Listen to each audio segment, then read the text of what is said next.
Choosing to adopt is one of the biggest decisions that you will ever make in your life, and it won't be surprising to feel overwhelmed at the start of it. My name's Sue, and I'm the Chief Executive of Adoption UK, the charity that speaks out for adopters, and I'm here to explain the process so that you can understand a little bit more about it. What I'm going to tell you relates to the adoption process in England. For those of you that live in Wales, Scotland or Northern Ireland, there are links in the description that will direct you to information about adopting in those countries. So let's talk a little bit about adoption first. In order to become an adopter, you need to be at least 21, you need to have lived in the UK for 12 months or more, and of course, you need not to have had any cautions or convictions for offences against children or any serious sexual offences. Who can adopt? Everybody else. You can be married, you can be single, you can be a same-sex adopter, you can be a heterosexual adopter. It's also worth understanding a little bit more about why some children need to be adopted. Most children who have an adoption plan have had a very difficult start in life and they were removed from families who were unable to look after them. We particularly need adopters to come forward to offer a home for the children who wait the longest in care. And those are children who are in sibling groups, slightly older, perhaps 5 or more, or from minority ethnic groups. Still interested in adoption? Then the next stage is to find yourself an adoption agency. You can adopt two ways. One through a voluntary adoption agency, which is an independent agency, or through a local authority.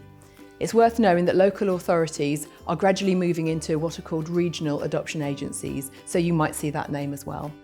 Once you've chosen your agency, you start a two-stage approvals process towards being approved as an adopter.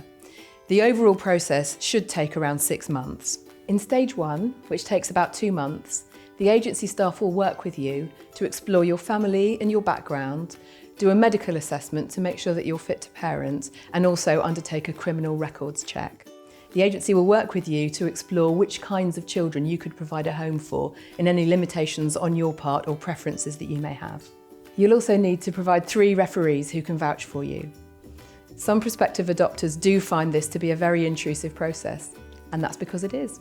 But it's worth bearing in mind that all these checks are done with the safety and well-being of your future child in mind. Stage 2 takes about 4 months. During stage 2, you will be undergoing training and assessment in more detail so that you develop your understanding of the children who need to be adopted and of what your job as an adoptive parent will be. You'll work in groups with other prospective adopters on training and preparation courses.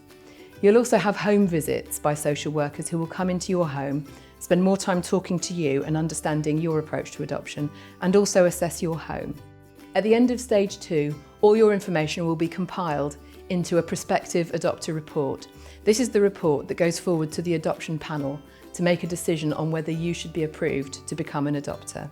It's worth saying that you can choose to leave or pause the process at any stage if you need to, and it's also worth knowing that at every stage it might be possible that you no longer meet the criteria that the agency are looking for.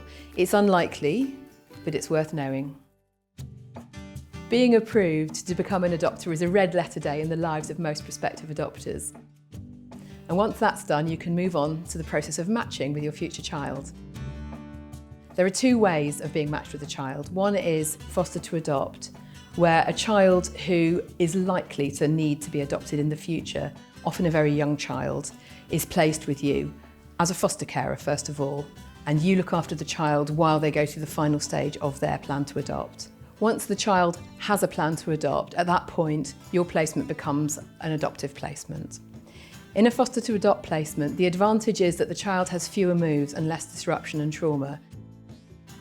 The other way is a straight adoption when you are matched with a child who has an adoption plan.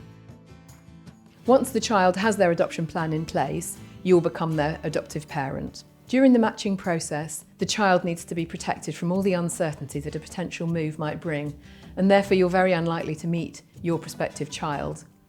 What's more likely is that you will see a video, some photographs, and of course you'll see the child's report and understand more about their background and temperament and the reasons why they're being placed for adoption.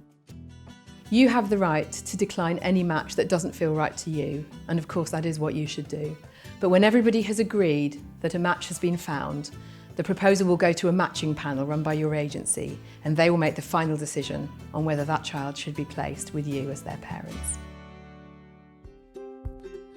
An approved match is an even bigger red letter day, and this heralds the new stage of introductions and moving in. The process for meeting your child and moving them in will be agreed with your social worker and the child's social worker.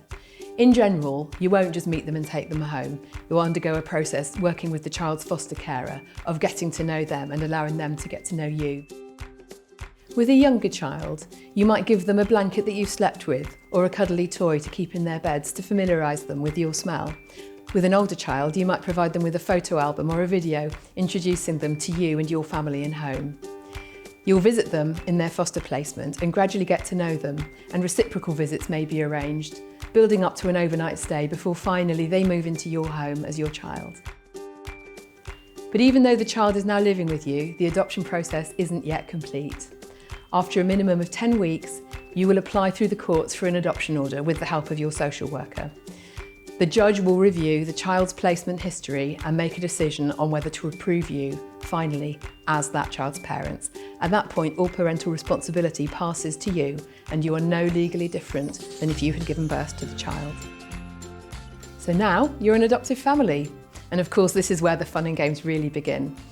Many adopters will tell you that parenting an adopted child is different from parenting a birth child.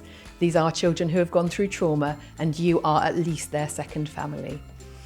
Many adoptive parents look into therapeutic parenting and need to learn how to parent their own particular child according to their own particular needs. It's a rich and rewarding journey, but it's not without its struggles. If I had to give one piece of advice to any prospective adopter, it would be this: you don't need to follow any of the rule books. Get to know your child, look into therapeutic parenting, understand what they need, and follow your instincts. I wish you many happy years with your adoptive family. I hope you found this video helpful. Don't forget to subscribe to Mumsnet